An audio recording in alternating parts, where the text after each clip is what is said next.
Presidential debate tonight, often lost in the back and forth over the deadly attack in Libya, is the United States' decision last year to help the rebels overthrow the former Libyan dictator Muammar Gaddafi. A number of analysts have now suggested that the U.S.-led airstrikes helped create the instability that is plaguing Libya now. And joining us is our senior judicial analyst, Judge Andrew Napolitano. Judge, I remember this time last year on this program we called Libya the not war, because it kind of was the war that was not a war, that we weren't going to do anything, that war, and then every day it seemed there was a little bit more going on in the not war, and finally it was actually a war and we were actually doing things, and now it appears it's biting them on the butt.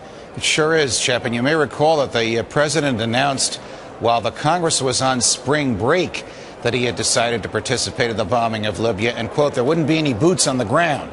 I guess by boots on the ground he meant there wouldn't be any active duty military on the ground. Right. There were military in the skies in the planes that were bombing, and there were intelligence officers on the ground guiding the pilots in the skies as to where to bomb. Bottom line is, as a result of that bombing, we, the United States of America, without a declaration of war by the Congress, in an effort to join the European elites and the militias that were trying to get rid of the monster Gaddafi, not only destroyed him, destroyed his government, destroyed his military, destroyed the national police, destroyed the national intelligence forces, destroyed the local police, as well as infrastructure.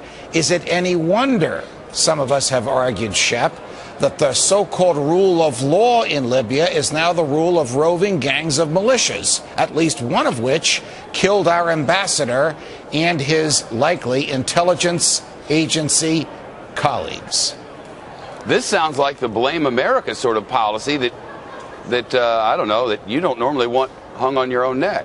Well, this is a blame the Obama administration for... Well, that's America. Well, that's the President of the United States making a decision that's not in the best interest of the United States or not in the best interest of peace, in the long-term peace in the Middle East, because he was warned by the same intelligence agencies whose warnings he's looking the other way from now, that the people who would take over from Colonel Gaddafi were some of the same people that we had been fighting against in Afghanistan and Iraq. And sure enough, one of the first things they did after Gaddafi was killed was to open up the jails. And who came out? Some people that had formerly been incarcerated by us in Guantanamo Bay.